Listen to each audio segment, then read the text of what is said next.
Movie शुरू होती है तो हम समंदर में एक फिशरमैन को देखते हैं। समंदर की ऊंची लहरों के साथ एक बॉक्स उसकी तरफ आ रहा था। जब वो बॉक्स खोलकर देखता है तो उसमें एक मरी हुई औरत होती है और साथ एक छोटा सा बेबी भी जो कि अभी भी जिंदा था। उस आदमी को उस बच्चे पर बहुत तरस आता है और वो उसे गोद में उठा लेता है। वो बच्चे को अपने पास रख लेता है और उसका नाम परसियस रखता है। अब ये बच्चा बड़ा होता जा रहा था तो उस आदमी को ख्याल आता है कि क्यों न कहीं और जाकर रहा जाए। तो वो अपनी फैमिली के साथ नई जगह ढूंढने के लिए निकल पड़ता है। वो रास्ते में होते हैं कि देखते हैं कि कुछ लोग एक बहुत बड़ा स्टैचू समंदर में गिरा रहे हैं और वो स्टैचू ज़्यूस का था जो कि खुद को आसमान का खुदा कहा करता था, यानी गॉड। जैसे ही वो स्टैचू पानी में गिरता है तो पानी में हलचल मच जाती है और बहुत सारे क्रिएचर्स निकलकर उन लोगों पर अटैक करने लगते हैं और फिर वो सब क्रिएचर्स आपस में मिल जाते हैं, यानी एक ही फॉर्म बना लेते हैं। ये किसी काले धुएं की तरह लग रहा होता है। दरअसल ये अंडरवर्ल्ड गॉड था। इसका नाम हेडिस था। इसके बाद वो उस आदमी की फैमिली पर भी अटैक कर देता है जिससे उसकी शिप भी डिस्ट्रॉय हो जाती है और उसकी सारी फैमिली मर जाती है। लेकिन लकीली परसियस बच जाता है, लेकिन उसके लिए तो यही इसकी फैमिली थी। वो बहुत दुखी हो जाता है और कहता है कि कुछ भी हो मैं अपनी फैमिली का बदला लेके जरूर रहूंगा। ज़्यूस चाहता था कि लोग उसकी पूजा करें तो उसने अपनी वर्शिप जारी रखने के लिए कुछ स्टैचूज भी बना दिए थे, लेकिन लोगों ने उसके बनाए गए टेम्पल्स और स्टैचूज तबाह करना शुरू कर दिए और अब तो उन्होंने हद ही कर दी, जिससे ज़्यूस को काफी गुस्सा आने वाला था।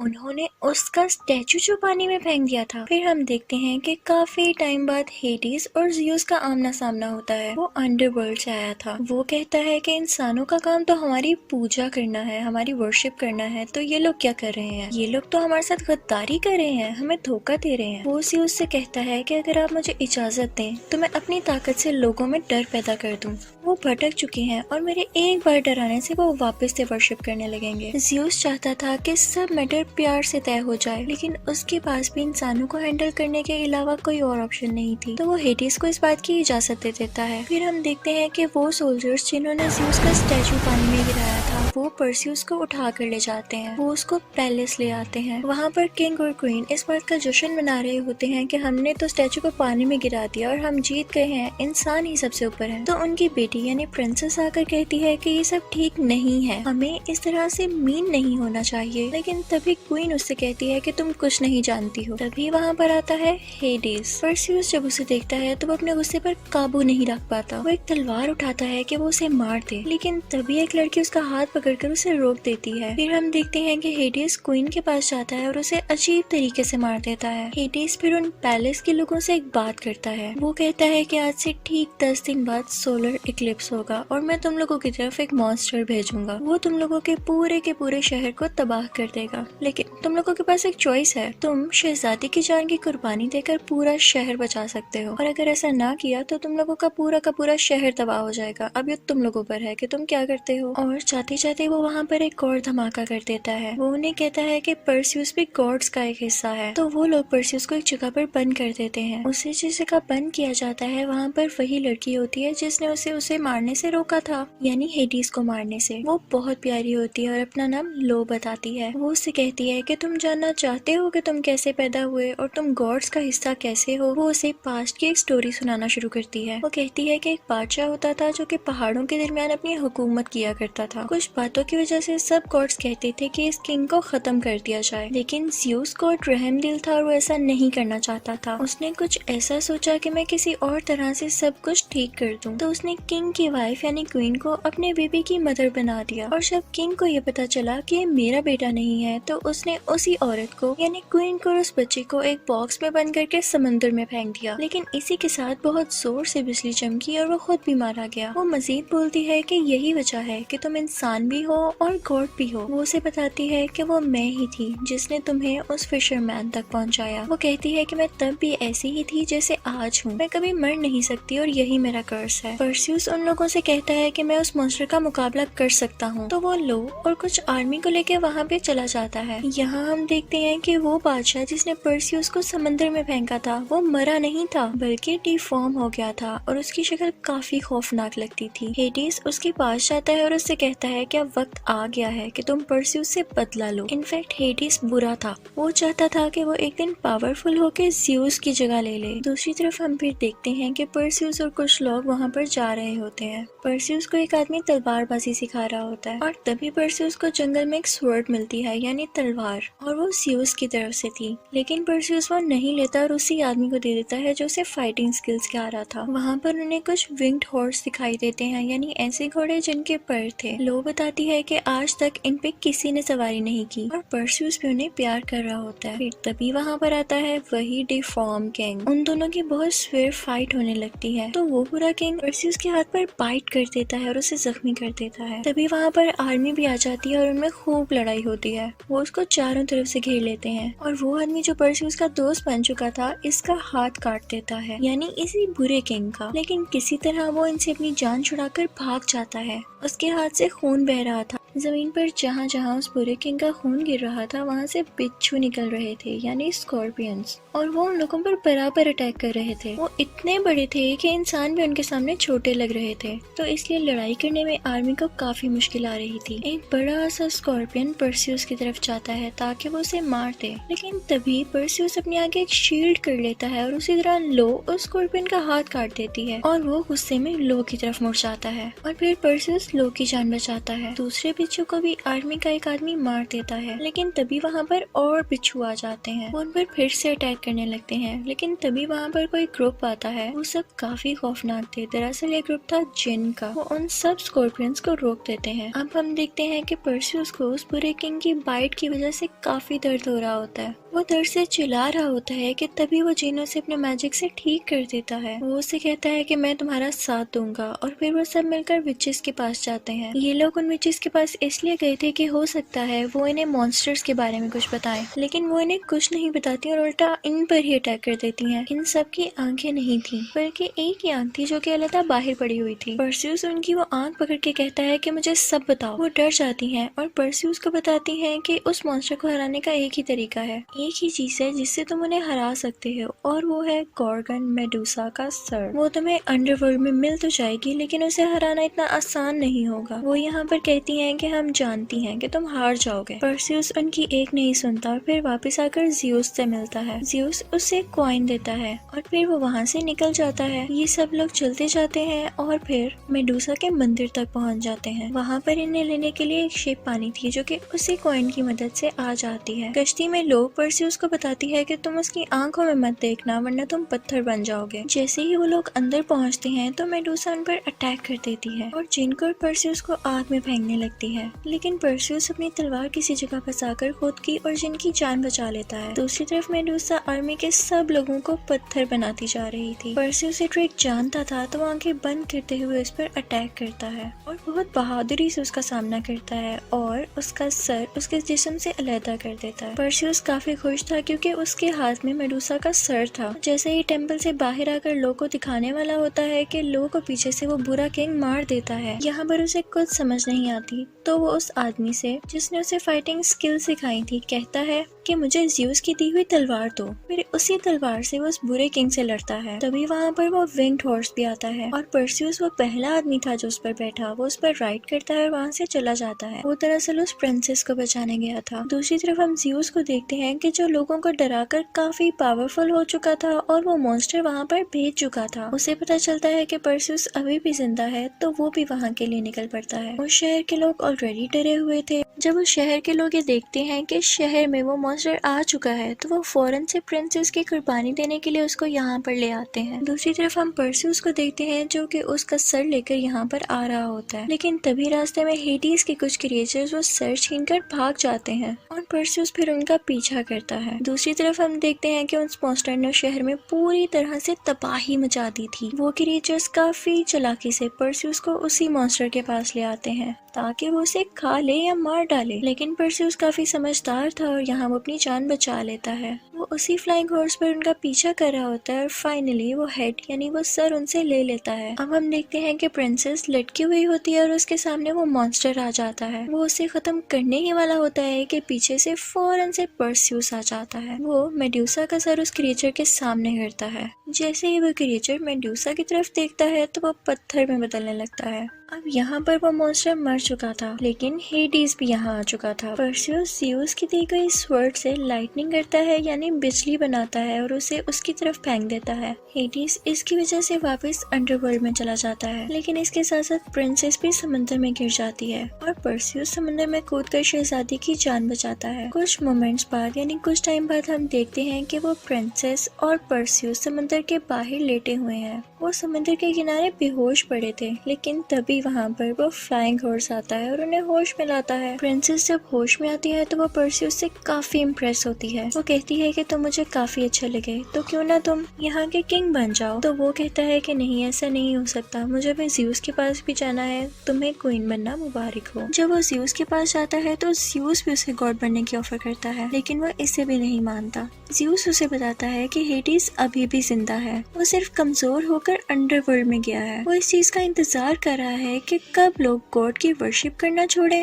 और कब वो पावरफुल हो, क्योंकि लोग जब शैतानों से डरते हैं तो वो ताकतवर हो जाता है। वो कहता है कि पहले कोई भी इंसान उसे हरा नहीं सकता था, लेकिन तुम वो हो जिसने उसे हराया है और तुम्हारे पास वो मैजिकल स्वर्ड भी है और वो फ्लाइंग हॉर्स भी, तो मैं तुम्हें तीसरी चीज भी देता हूँ। ये कहते ही ज़्यूस गायब हो जाता है और फिर परसियस को लॉ दिखाई देती है। इसका यही मतलब था कि ज़्यूस ने लॉ को जिंदा कर दिया था परसियस की खातिर, और यहीं पर मूवी एंड हो जाती है। Thank you for watching. अब मैं आपको एक्सप्लेन करूंगी क्लैश ऑफ टाइटंस का पार्ट 2 रेथ ऑफ टाइटंस। तो इस मूवी के स्टार्ट होते ही हम देखते हैं कि परसियस का एक छोटा सा बेटा है। वो उसे कोई वॉरियर या अच्छा खिलाड़ी नहीं बनाना चाहता, बल्कि एक फिशरमैन बनाना चाहता है, और ये हम भी जानते हैं कि क्यों। फिर सीन चेंज होता है और हम परसियस को बैठा हुआ देखते हैं। तभी ज़्यूस उससे मिलने आता है। वो परसियस से कहता है कि देखा, मैंने तुम्हें कहा था ना कि मुझे एक चीज का डर है कि लोग गॉड्स की वर्शिप करना बंद कर देंगे एक दिन, और देखो ऐसा ही हुआ। ये तो हेडेस को स्ट्रॉन्ग कर देगा ना। तभी वहाँ पर हल्का सा तूफान आता है और कुछ हलचल होती है। तो परसियस ज़्यूस से कहता है कि लगता है वो दीवारें गिर रही हैं जिनमें वो मॉन्स्टर्स कैद हैं। तो ज़्यूस उसे कहता है कि हाँ, अगर वो दीवारें गिर गईं तो सब के सब मॉन्स्टर्स यहाँ आ जाएंगे, और कुछ तो ऑलरेडी ही निकल चुके हैं। वो कहता है कि अगर गॉड्स खत्म हो गए तो क्रोनोस बाहर आ जाएगा, जो कि ज़्यूस का पाप था। ज़्यूस कहता है कि मेरे बेटे, इस मामले में मुझे तुम्हारी मदद चाहिए।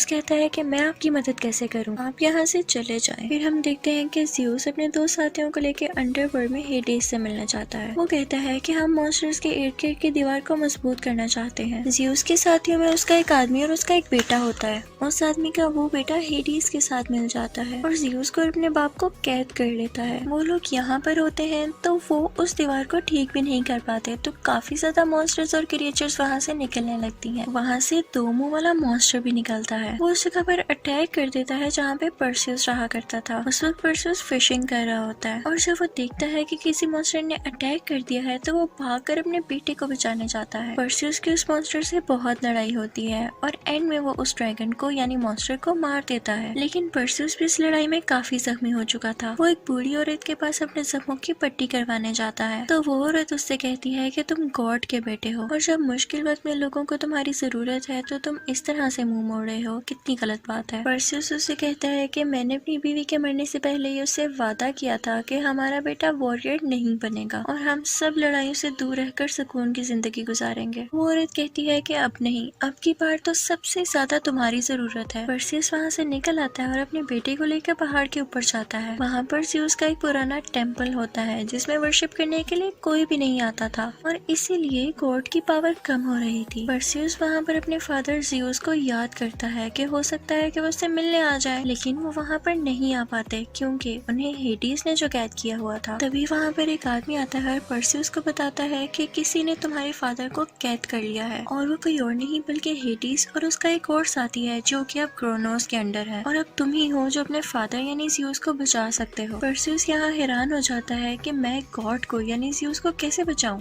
वो आदमी उससे कहता है कि तुम मेरे बेटे से जाकर मिल लो। वो उसे एक वेपन भी देता है कि हो सके तो मेरे बेटे को दे देना, लेकिन याद रखना अगर वो इसे डिजर्व करता हो। और फिर इसी के साथ वो मिट्टी बन जाता है और उड़ जाता है। परसियस को यह एहसास हो जाता है कि वही है जो अपने फादर की जान बचा सकता है। वो उसी फ्लाइंग हॉर्स को बुलाता है और अपने बेटे को वहीं छोड़कर उस प्रिंसेस को बचाने चला जाता है जिसकी जान अभी भी खतरे में थी। वही प्रिंसेस जिसको कुर्बानी के लिए लाया गया था। फिर परसियस उस लड़के के पास जाता है जिसके फादर ने कुछ टाइम पहले उसे मिलने के लिए कहा था। वो लड़का कहता है कि मैं तुमसे मिलने नहीं चाहता, अगर तो तुम मेरे फादर की वजह से यहाँ आए हो तो चले जाओ, क्योंकि मैं उन्हें बिल्कुल पसंद नहीं करता। परसियस कहता है कि ऐसे नहीं करो, क्योंकि वो अब इस दुनिया में नहीं रहे। तो वो कहता है मुझसे मजाक मत करो, तुम भी जानते हो और मैं भी कि गॉड्स नहीं मरते और मेरे फादर एक गॉड थे। परसियस उस लड़के से कहता है कि मुझे उस आदमी के पास ले जाओ जो कि उस जगह को अच्छे से जानता है जहाँ पर मॉन्स्टर्स रहते हैं। वो उसे उससे मिलवाने के लिए तैयार हो जाता है और उनके साथ अब प्रिंसेस भी थी। प्रिंसेस परसियस से पूछती है कि हम जिससे मिलने जा रहे हैं वो है कौन। तो परसियस कहता है कि वो आदमी मॉन्स्टर्स की सारी नॉलेज रखता है और गॉड्स के वेपन बनाता है। वो कहता है कि मेरे पास जो स्वर्ड है वो भी उन्होंने बनाई है। वो कहता है कि इन्हीं के बनाए गए पावरफुल वेपन से एक